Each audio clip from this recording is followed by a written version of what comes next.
5 साल पहले ये एडवर्टाइज किया जाता था कि रिटायरमेंट प्लानिंग के लिए सिर्फ 1 करोड़ रुपए काफी है। अब ये एडवर्टाइज किया जाता है कि रिटायरमेंट कॉर्पस आप 4 करोड़ रुपए तक बना सकते हो। अब सोचो कि 5 साल में ऐसा क्या चेंज हो गया कि पहले आपको रिटायरमेंट कॉर्पस सिर्फ 1 करोड़ रुपए चाहिए थे, अब आपको रिटायरमेंट कॉर्पस जो एडवर्टाइज किया जा रहा है वो 4 करोड़ का है। ना यू शुड अंडरस्टैंड कि अननेसेसरली रिटायरमेंट प्लानिंग जो है उसका फाइनेंशियल एस्पेक्ट बहुत कॉम्प्लेक्स कर दिया गया। एक नॉर्मल इंसान को समझ ही नहीं आता कि वो रिटायरमेंट प्लानिंग एक्चुअली शुरू कहाँ से करे। मतलब नॉर्मल एसआईपी करे, किसी इंश्योरेंस में इन्वेस्ट करे जहां पे आपको मंथली रिटर्न्स मिलते हैं 5 साल के बाद या 10 साल के बाद, या नॉर्मल एलआईसी में कहीं पैसे डाल दे जहां पे 14 साल के बाद पैसे मिलेंगे। ऑनेस्टली स्पीकिंग रिटायरमेंट प्लानिंग बहुत सिंपल है। मैं आपको 3 स्टेप में बता दूंगी कि लॉजिकली आप खुद की रिटायरमेंट प्लानिंग कैसे कर सकते हो। इसके लिए मैं आपको कोई एक्सेल शीट नहीं बताऊंगी, मैं आपको बेसिक फैक्ट्स बताऊंगी जिससे आप खुद के लिए फॉलो करके आप अपनी रिटायरमेंट प्लानिंग खुद कर सकते हो। And I will tell you basic easy steps जिससे आप लॉन्ग टर्म अपने रिटायरमेंट प्लानिंग के लिए बहुत कंसिस्टेंट रह सकते हो। एक बात आपको ध्यान में रखनी है कि अपने रिटायरमेंट प्लानिंग के लिए ना हम सब actually peace of mind chase कर रहे हैं, हम ना ग्रोथ चेज नहीं कर रहे। हम ये नहीं चाहते कि हमारे पैसे 4 साल में ट्रिपल हो जाए या चौपल हो जाए। हम ये चाहते हैं कि जब कभी मैं रिटायर हूँ तभी मेरे पास एक कंफर्टेबल कॉर्पस हो। और हम उस लॉन्ग टर्म प्लानिंग की बात करें तो हमारा ऑब्जेक्टिव हम क्लियर रखते हैं और अब अंडरस्टैंड करते हैं कि हम एकदम सिंपल 3 स्टेप से कैसे अपनी रिटायरमेंट प्लानिंग एकदम फटफट कर सकते हैं। पहली चीज हम ये समझेंगे कि जो पैसे हम अपने रिटायरमेंट के लिए अलग से रख रहे हैं उसे हमें कौन से एसेट्स में इन्वेस्ट करना है। दूसरी चीज हम ये समझेंगे कि जो अलग अलग एसेट्स हमने डिसाइड किए इन स्टेप नंबर 1, इसमें हमको बैलेंस कैसे करना है according to the years left for our retirement. और थर्ड चीज हम ये समझेंगे कि अगर हमें हमारे रिटायरमेंट प्लानिंग के लिए पूरे टाइम कंसिस्टेंट रहना है तो उसके लिए क्या गोल्डन रूल्स है। तो शुरू करते हैं स्टेप नंबर 1 से, जहां हमें समझना है कि जो पैसे हम अपने रिटायरमेंट के लिए साइड में रख रहे हैं उसे हमें कहाँ कहाँ इन्वेस्ट करना है। इन्वेस्ट बस 2 ही जगह करना है, एक है सेफ एसेट्स में और दूसरा है ग्रोथ एसेट्स में। सेफ एसेट्स वो सब जगह है जहाँ पे आपको फिक्स्ड रिटर्न्स मिले। ये हो सकता है आपका फिक्स डिपॉजिट हो सकता है प्रोविडेंट फंड हो सकता है पोस्ट ऑफिस की कोई स्कीम हो सकता है गवर्नमेंट के ट्रेजरी बिल्स हो, सोवरिन गोल्ड बॉन्ड्स हो। ये सब हो गए आपके एकदम सेफ एसेट्स जहाँ पे आपके पैसों पे कोई रिस्क नहीं है, तो आपका जो कॉर्पस है वो प्रोटेक्टेड होगा। अब आते हैं ग्रोथ एसेट्स पे। ग्रोथ एसेट्स में सिर्फ 2 जगह इन्वेस्ट करना है, उसके अलावा और कहीं इन्वेस्ट नहीं करना है। एक है किसी इंडेक्स फंड में इन्वेस्ट करना है और दूसरी जगह जो इन्वेस्ट करना है वो है किसी फ्लेक्सी कैप फंड में।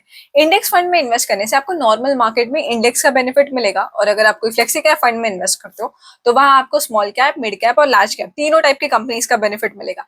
और अपने रिटायरमेंट फंड में जो ग्रोथ वाला पार्ट है उसके साथ हमें कोई एक्सपेरिमेंट नहीं करना कि अनलिस्टेड शेयर्स में इन्वेस्ट कर दूं, डायरेक्ट कोई स्मॉल कैप कंपनी में इन्वेस्ट कर दूं, पेनी स्टॉक्स में इन्वेस्ट करूं। ये सारे एक्सपेरिमेंट्स हमें हमारे रिटायरमेंट फंड्स के साथ बिल्कुल नहीं करने। बस 2 चीजें, एक जगह जो जानी चाहिए वो है सेफ एसेट्स, दूसरा है ग्रोथ एसेट्स। अब आते हैं स्टेप नंबर 2 पे, जो आपको लॉजिकल क्वेश्चन आएगा कि मुझे कितने पैसे ग्रोथ एसेट्स में रखने हैं और कितने पैसे सेफ एसेट्स में लगते हैं। तो इसका एक सिंपल ऑब्जेक्टिव आंसर है कि अगर आपके रिटायरमेंट के लिए 25 साल से ज्यादा बाकी है तो रेशियो रखो 30-70 का। मतलब 30% you invest in safe assets, 70% you invest in growth assets. अगर आपके रिटायरमेंट को 15 साल या 20 साल ही बाकी है तो आप रेशियो को 50-50 कर सकते हो या 60-40 कर सकते हो। 50% सेफ एसेट में डाल दो, 50% ग्रोथ एसेट्स में डाल दो। लेकिन अगर आप अपने रिटायरमेंट के एकदम लास्ट लेग पे हो, मतलब या 7 या 10 साल ही बाकी है, तो इसमें अपने रिटायरमेंट फंड पे कोई एक्सपेरिमेंट करने मत जाओ। अगर आपको रिस्क लेना नहीं अच्छा लग रहा तो उस टाइम पे सिर्फ अपने सारे पैसे या तो जैसे चल रहे वैसे ही चलाओ या तो सिर्फ और सिर्फ सेफ एसेट्स में इन्वेस्ट करो।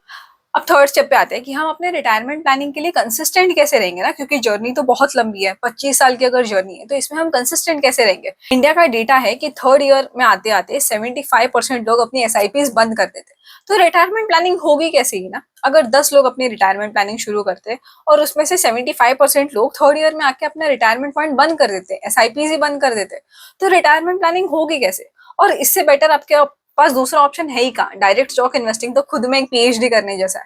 तो अगर आप म्यूचुअल फंड्स में इन्वेस्ट नहीं कर रहे, एक नॉर्मल ले मैन हो कि अगर आप म्यूचुअल फंड्स में इन्वेस्ट नहीं कर रहे, 3 साल में आपका कंसिस्टेंसी बंद हो जा रही है, तो फिर आप रिटायरमेंट प्लानिंग करोगे ही कहाँ से। हमारी कंसिस्टेंसी को सिर्फ 2 ही चीजें रोक सकती है। एक चीज है कि आपने बहुत रिस्की म्यूचुअल फंड में इन्वेस्ट कर दिया है और उसके वजह से जो मार्केट फ्लक्चुएशंस है, आपको वैसे रिटर्न्स नहीं मिल रहे। 3rd साल में अगर आपका पोर्टफोलियो लॉस में है तो आप डर के मारे अपनी एसआईपी बंद कर दोगे। और दूसरी चीज, अगर अपनी एसआईपी बहुत हाई अमाउंट की रखी है, अगर आप 50,000 कमाते हो और अगर आपने 25,000 रुपए की बस एसआईपी कर रखी है, जब आपके अलग ऑब्लिगेशंस भी है, तो हो सकता है कि 3-4 साल के बाद अगर अगर आपके ऑब्लिगेशंस बढ़ जाते हैं तो आप उतनी एसआईपी कंसिस्टेंटली नहीं कर पाओगे। और इन दोनों चीजों में से फर्स्ट चीज तो हमने टैकल कर ली, हमने पहले ही बोल दिया कि हम सिर्फ 2 म्यूचुअल फंड्स में इन्वेस्ट करेंगे, एक इंडेक्स फंड, एक फ्लेक्सी कैप फंड। अब इसमें तो कुछ सोचना ही नहीं है। अब इसमें कितना अमाउंट आप इन्वेस्ट करोगे? देखो, आप ना कोई भी कैलकुलेटर उठा के इंटरनेट पे कैलकुलेट कर सकते हो कि अगर मुझे रिटायरमेंट पे 1 करोड़ रुपए चाहिए तो आज मुझे कितना इन्वेस्ट करना है। वो हर एज के लिए डिफरेंट होगा। लेकिन आपको ये समझना है कि अगर उस कैलकुलेटर ने एक अमाउंट बता दिया, फॉर एग्जांपल वो कैलकुलेटर बोल रहा है कि आपको 12,000 रुपए इन्वेस्ट करने पड़ेंगे हर महीने ताकि आपको अपना डिजायर्ड कॉर्पस मिले at the end of retirement. लेकिन अगर आज आप 12,000 कंफर्टेबली इन्वेस्ट नहीं कर सकते तो प्लीज अपने आप को पुश करके 12,000 के एसआईपी मत शुरू करो। Try to start with whatever amount you are comfortable with. हो सकता है अगर आप सिर्फ 6,000 से शुरू करो तो वही कर दो, क्योंकि वो 6,000 ना आपको 25 साल तक कंफर्टेबल रखेंगे, कंसिस्टेंट रखेंगे टू इन्वेस्ट योर एसआईपी। अगर आप आज 12,000 से शुरू करते हो तो आप भी वो 75% लोग में आ जाओगे जो ना थर्ड ईयर में जाते जाते अपने एसआईपीज बंद कर देते हैं। अपने रिटायरमेंट प्लानिंग के लिए ना आपको अपना लॉन्ग टर्म कंफर्ट सोचना है। आपको अपने लालच को और अपने डर को ना बैक सीट पर रखना है, अपने कंफर्ट को फ्रंट सीट में रखना है, क्योंकि ये रिटायरमेंट की जर्नी ना बहुत लंबी होने वाली है। 25 साल आप पैसे इन्वेस्ट करने वाले हो। इसमें ना मार्केट में बहुत कुछ होगा। लोग आपको बेवकूफ बोलेंगे कि यार क्या इतनी सेफ एसेट्स में इन्वेस्ट कर रहे हो, क्या सिर्फ 2 म्यूचुअल फंड्स में इन्वेस्ट करो, चलो कहीं और इन्वेस्ट करो, यहाँ पे पैसे डबल हो जाएंगे, चौपल हो जाएंगे। लेकिन अपने रिटायरमेंट फंड के साथ आपको ये सब नहीं करना। आपके जो बाकी फंड्स होंगे जो आप बाकी जगह पे इन्वेस्ट करोगे, वहां आपको जो एक्सपेरिमेंट करना है वो आप अलग से कर लो। लेकिन अपने रिटायरमेंट फंड के साथ बस इतनी ही चीजें करनी है। सेफ एसेट में इन्वेस्ट करो, 2 म्यूचुअल फंड्स में इन्वेस्ट करो, उतना ही इन्वेस्ट करो जितना आप comfortably consistently long term follow कर सकते हो। और ये जो बैलेंस है between safe assets and growth assets, उसे अपने ईयरली बेसिस पे मॉनिटर कर लो। फिर आपने बस इतनी सिंपल चीजें कर ली ना तो रिटायरमेंट पर आपका ये जो रिटायरमेंट कॉर्पस होगा ना वो आपको रिवॉर्ड करेगा। आई होप आपको ये वीडियो पसंद आया हो। Make sure you like the video, subscribe to the channel. Thank you for watching and I will see you next time.